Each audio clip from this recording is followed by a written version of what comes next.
مشروب العيد يلا قومي حضريه في اقل من 5 دقايق. عملت مشروب مزيج كده من ميكسات حلو جدا جدا وريحته حلوه قوي وطعمه حلو قوي. بجد اتفاجئت من طعمه، حاجه كده في منتهى اللذاذه. هو عباره عن بلح باللبن بالقهوه، وكمان حطيت فيه نكهه الفانيليا. كل الميكسات دي مع بعض حلوه جدا جدا وريحتهم مع بعض حلوه قوي، طعمه كمان بجد خطير. كمان زينته من فوق بالشوكولات كده، ادي كمان نكهه زياده. بجد كل الميكسات دي مع بعض كانت حلوه جدا جدا وطعمها حلو قوي ولذيذ. لازم تجربوه، حرفيا ما بياخدش 5 دقايق في التحضير، سهل وسريع ما بياخدش اي وقت. بصوا لونه حلو قوي ازاي. كمان عملناه مع بعض من غير سكر، اكتفيت بالسكر اللي في البلح. ولو انت اول مره تشوفيني، انا رحمه فراج ودي قناتي، ما تنسيش تشتركي في القناه وتفعلي زر الاشعارات عشان يوصلك اي جديد بنزله.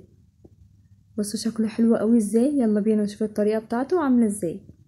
اول حاجه معانا التمر الرطب اللي هو البلح الطري. تاني حاجه بتبقى معاكي قهوه سريعه الذوبان اللي هي كيس النسكافيه عادي، بتجيبيها وتعمليها ساقعه من غير سكر. وتالت حاجه معايا اللبن، مكوناته سهله قوي، 3 مكونات كده زي ما احنا شايفين. كمان حطيت رشه من الفانيليا على البلح. طبعا الخطوه دي اختياريه، بس انا حبيت ان ازود النكهات شويه ويديني كده كام نكهه حلوين مع بعض لايقين مع بعض.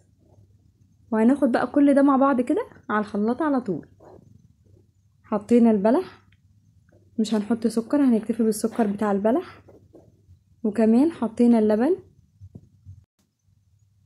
وكمان هنحط ربع كوباية من القهوة. بالشكل ده هضربهم وارجع معاكم تاني على طول.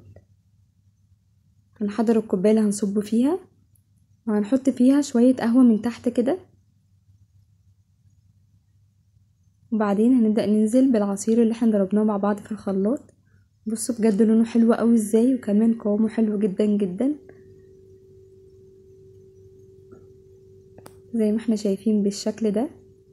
وعملت كمان كوباية تاني، وهزينهم من فوق بشوكولاتة مبشورة. بصوا بقى النكهات دي مع بعض بجد كانت حلوة قوي قوي قوي قوي. البلح مع اللبن مع القهوة مع الفانيليا مع الشوكولاتة، بجد كان حاجة خطيرة في منتهى اللذاذة. بصوا شكله حلو قوي ازاي، شكله حلو جدا وطعمه حلو. لازم تجربوه، حرفيا ما بياخدش اي وقت. البلح موجود عندنا، لبن وقهوة على طول، وهتعملي احلى مشروب في اسرع وقت ممكن. لو الفيديو عجبك ما تنسيش تعملي لايك وتشتركي في القناة وتفعلي زر الاشعارات عشان يوصلك اي جديد بنزله.